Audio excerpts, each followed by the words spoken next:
बोलिए श्री सद्गुरुदेव की जय। साहेब बंदगी, साहेब बंदगी, साहेब बंदगी।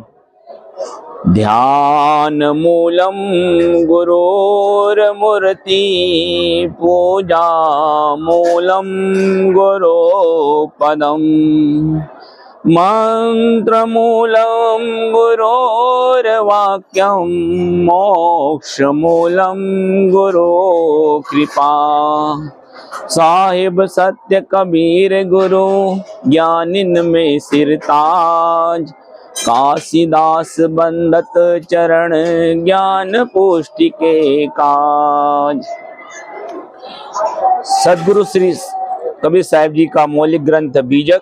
बीजक में सदगुरुदेव जी रामायणी प्रकरण में चौपाई के माध्यम से प्रकाशते हैं। नीम कीट जस नीम प्यारा, विष को अमृत कहत गवारा। यहाँ सदगुरुदेव जी चौपाई के माध्यम से जीव को प्रकाशते हैं कि नीम कीट, जो नीम का कीट होता है उसको नीम प्यारा, क्योंकि वो कड़वा और उसी में आसक्त है। इसी प्रकार से संसारी जीव है वो पंच विषयों के वशीभूत होकर और उसी में पंच विषयों की शक्ति के कारण उसको वो प्यारा लगता है, क्योंकि उसको कबन भयो संग साता।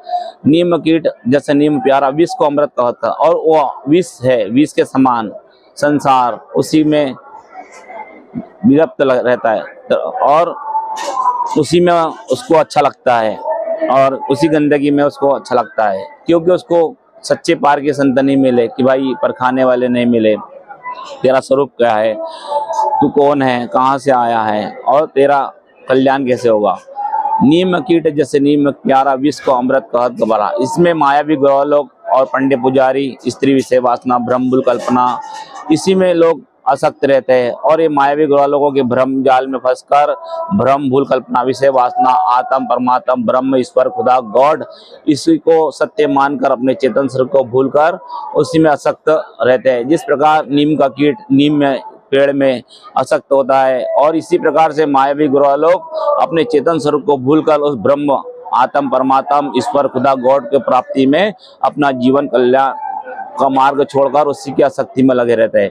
इसी प्रकार से पंच विषयों में शब्द, रूप, रस, गंध, स्पर्श, जिस प्रकार से भंवरा रस में मारा जाता है, मृगा शब्द में, मछली रस में और पतंगा इसमें दीपक में और हाथी विषय वासना में। इसी प्रकार से पंच विषयों के वशीभूत होकर मनुष्य जब उसको ज्ञान बोधना होता है तो उसी में पंच विषयों में अपना पूरा जीवन खो देता है।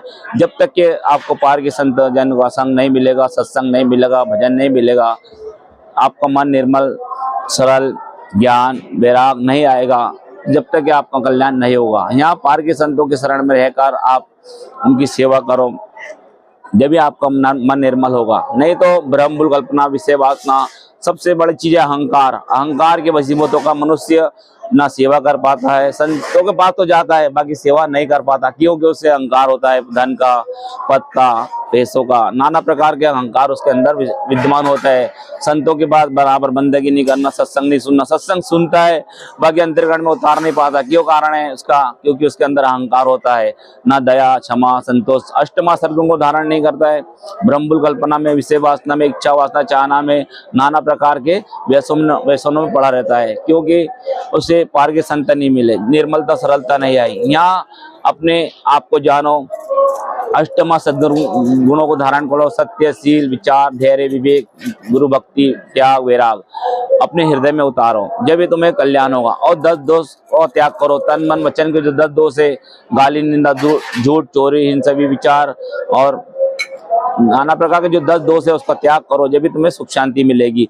यही अपने संतों की वाणी को परखाकर मैं यही विराम लेता हूँ। बोलिए श्री सद्गुरुदेव की जय।